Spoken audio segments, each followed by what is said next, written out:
If you know Flutter or you're currently learning it, you might be wondering, how can I actually make money from this skill? The good news is that there isn't just one way. You can make money through freelancing, jobs, selling source code, publishing your own apps, creating content, and even building your own software business. So in this video, I'm going to show you some practical ways you can turn your Flutter skills into income. Let's start with the most obvious one, freelancing. You can offer Flutter app development services to clients on platforms like Fiverr and Upwork, or find clients directly through LinkedIn, social media, communities, and your own network. And you don't always need to build a complete application. Clients might hire you to convert a Figma design into Flutter, integrate Firebase or Supabase, fix bugs, add APIs, implement payments, add authentication, or publish an existing app. If you are a beginner, start with smaller services. Build a good portfolio, collect reviews, and gradually move toward larger projects. The second method is getting a Flutter developer job. Not everyone wants to run a business, and that's completely fine. Companies hire Flutter developers to build and maintain mobile applications. For this path, focus on building strong fundamentals and real projects. Learn state management, APIs, Firebase or Supabase, local databases, Git, clean architecture, testing, and app deployment. Instead of filling your portfolio with 10 basic tutorial projects, try to have 2 or 3 polished applications that demonstrate what you can actually build. The third method is selling Flutter source code.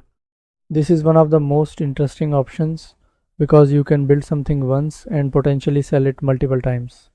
For example, you could create a complete expense tracker, POS system, booking app, e-commerce app, chat application, restaurant app, admin dashboard, or another useful project. You can then sell the source code through digital marketplaces or your own website. You can also sell Flutter UI kits and templates. Businesses and developers don't always want to start their projects from zero. If your template gives them a good starting point and saves development time, it has value. The fourth method is publishing your own apps. Instead of building apps only for other people, build something you own. Find a small problem, create an app that solves it, and publish it on Google Play or the App Store. You could monetize through advertising, premium features, subscriptions, in-app purchases, or a paid version. Don't think that your first app needs millions of users. Start small. Your first goal should be learning the complete process. Finding an idea, building the product, publishing it, getting users, collecting feedback, and improving it. The fifth method is creating Flutter packages and plugins.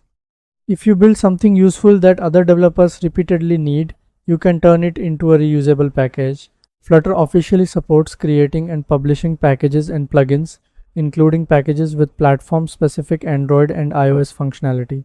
The package itself might be free, but it can help you build your reputation, attract clients, promote a paid product, or support a larger business. The sixth method is teaching Flutter.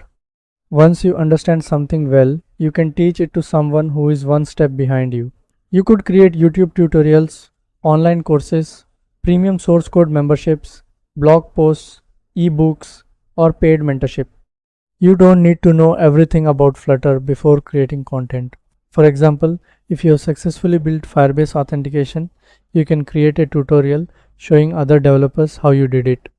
As your audience grows, you can potentially earn through advertising, sponsorships, affiliate marketing, memberships, courses, and your own products.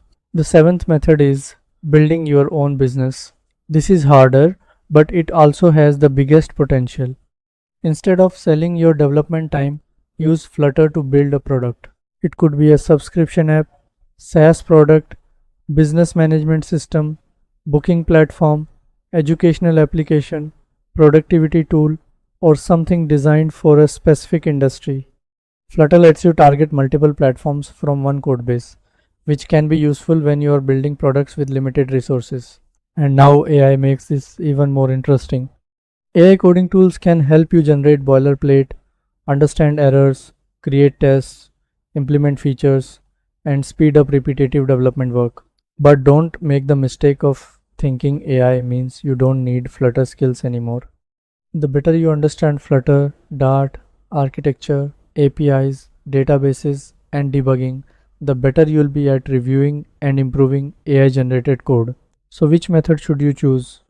If you need income quickly, freelancing or finding a job is probably the most straightforward path. If you want additional income, consider selling source code, templates, or creating content. And if your long-term goal is financial independence, start experimenting with products and apps that you own. You can also combine these methods. You might work as a Flutter developer, freelance on the side, create YouTube videos, and slowly build your own products. You don't need to do everything at once. Choose one method, get good at it, and then expand. Most importantly, stop waiting until you feel like an expert. Build real projects, publish your work, create a portfolio, and start putting your skills in front of people. Knowing Flutter is a technical skill. Turning that skill into something valuable for another person or business is how you make money from it. If you found this video useful, let me know in the comments which method you are planning to try. Don't forget to like the video, subscribe to the channel, and I'll see you in the next video.